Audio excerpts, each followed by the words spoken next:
হ্যাঁ, কাজ করতে গেলে ফ্রেন্ডলি সম্পর্ক হতেই পারে, কিন্তু সেটা শুধুমাত্র কাজের ক্ষেত্রেই, এর বাইরে না। আপনার মতো একজন ভালো বাবা পেয়েছে। বাবার আদর, বাবার স্নেহ সবই ওর জীবনে আছে। সামিরের জন্য কলজার ভিতরে কেমন জানি লাগতেছে, খালি খালি মনে পড়তেছে আমার সামির কই আছে। আসসালামু আলাইকুম বন্ধুরা। নিজের আপন বড় ভাই যখন বাবার সাথে বেইমানি করে তখন কি আর চুপ থাকা যায়? ফাহাদের জালিয়াতির সব খবর কি এবার সামিরের সামনে চলে আসবে? আর মেহেরিনের ক্যারিয়ার কি শুরুতেই বড় কোনো বাধার মুখে পড়বে? এটা আমাদেরই গল্প নাটকের 41 নম্বর পর্বের রিলিজ ডেট সহ সব ধামাকা আপডেট জানতে ভিডিওটি শেষ পর্যন্ত দেখুন। বন্ধুরা, আগামী 41 নম্বর পর্বে আমরা এক বিশাল টুইস্ট দেখতে পাবো। ফাহাদ যে কৌশলে জালিয়াতি করে বাবার শেষ সম্বল বাড়িটি বিক্রি করে দিয়েছে, সেই ভয়ঙ্কর সত্যটি এবার সামিরের সামনে চলে আসবে।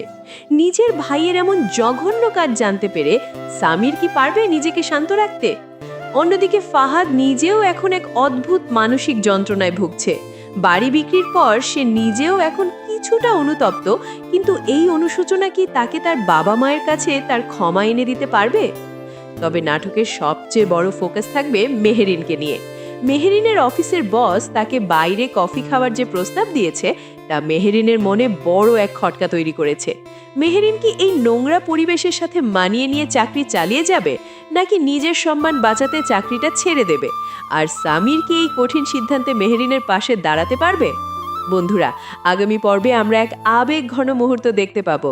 মেহেরিনের মা তার বাবাকে গর্ব করে বলবেন যে মেহেরিন আসলে খুব ভালো একজন বাবা পেয়েছে, কিন্তু উল্টো দিকে সামিরের মায়ের অবস্থা হবে শোচনীয়।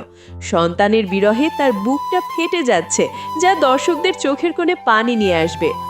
আপনারা যারা এই পর্বটির জন্য অধীর আগ্রহে অপেক্ষা করছেন, তাদের জন্য জানিয়ে রাখি, এটা আমাদেরই গল্প নাটকের 41 নম্বর পর্বটি এপ্রিল মাসের 1 তারিখ দুপুর 12টায় আপলোড করা হবে। বন্ধুরা, আপনাদের কি মনে হয়, সামির কি পারবে ফাহাদের এই জালিয়াতির বদলা নিতে? আর মেহেরিনের কি চাকরিটা ছেড়ে দেওয়া উচিত? আপনাদের মতামত কমেন্টে জানান। আর ভিডিওটি ভালো লাগলে লাইক দিন এবং আমাদের সাথেই থাকুন। দেখা হচ্ছে পরবর্তী ভিডিওতে। ধন্যবাদ।